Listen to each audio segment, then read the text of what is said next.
we all have two people. We all have two people. And I'm not saying you're crazy. We have the easy voice, which is that 20% telling yourself that I'm easy at 90% of my full potential, maybe 100% at that 20%. That's that voice that we all love. That's that very comfortable voice that's that mommy holding you saying it's going to be okay.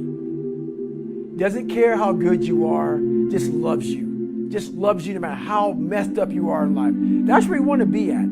So that's that one voice. This other voice that we walk very far away from is the voice saying, hey man, you ain't doing shit. So we try to get this voice out of our head completely. And we live over here in this land.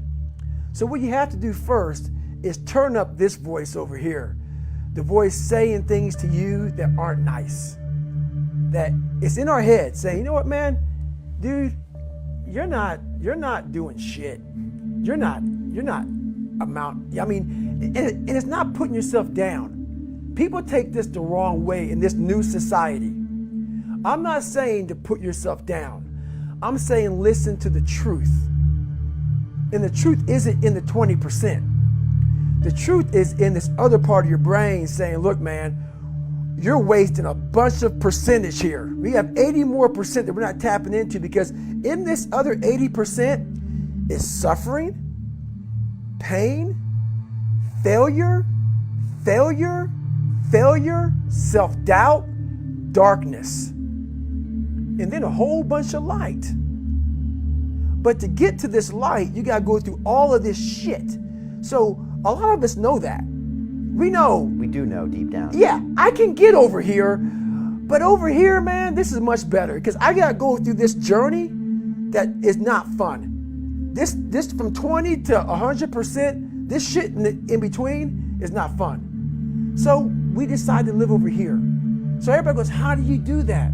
You know exactly how to do that. You know exactly. It's not a magic trick. There's nothing I talk about in that book that's a magic trick. It's all back down to a very primitive mindset of we just have to do. It's like breathing. Breathing becomes normal. Like we don't even know that we're doing it. That's how you have to live your life. When that alarm clock goes off at 4 or 5 in the morning, your mind says no. You just say, this is what we do. It's what we do now.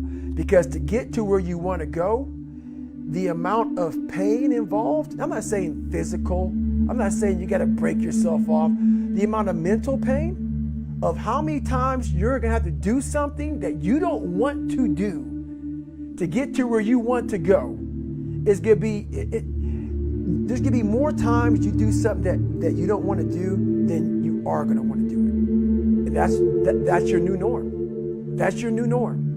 So then it's like breathing. And then once you do this over and over and over again, it becomes like breathing. I don't want to live this lifestyle, but to get to the other side of this, I have to. So if you really want it, you realize what trying is and what trying is not. So.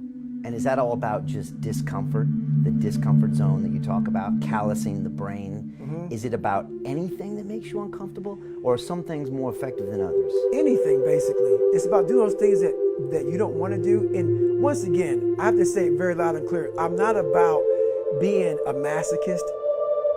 But what I found when I was 297 pounds, so I'm not a guy that read a book and said, oh, they're the answers. The book, whoever buys this book, or even if you don't, I could care less, all this came from here. It came from me putting myself on the hot seat and then saying, okay, wow, okay, 297, this is where my mind was at.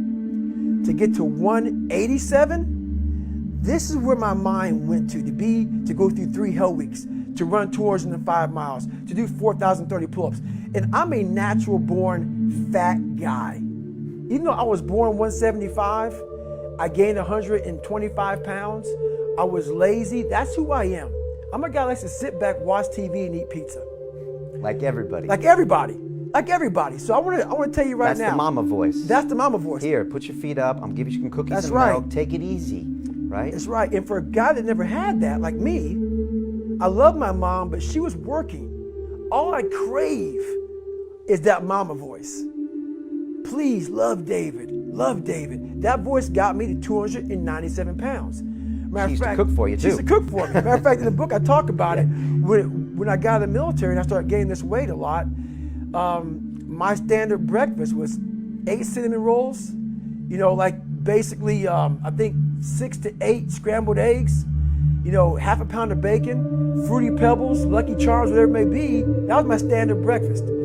So That was your way of getting away from the pain. that's right. That was your vice. That was my Now, vice. for some people, it's alcohol or drugs or That's sex right. or shopping. For you, it was food. It was food and also being comfortable. Whatever I wanted, I did. And that's where I started seeing myself get further and further away from my true self. And your true self is found, honestly, in that very uncomfortable zone.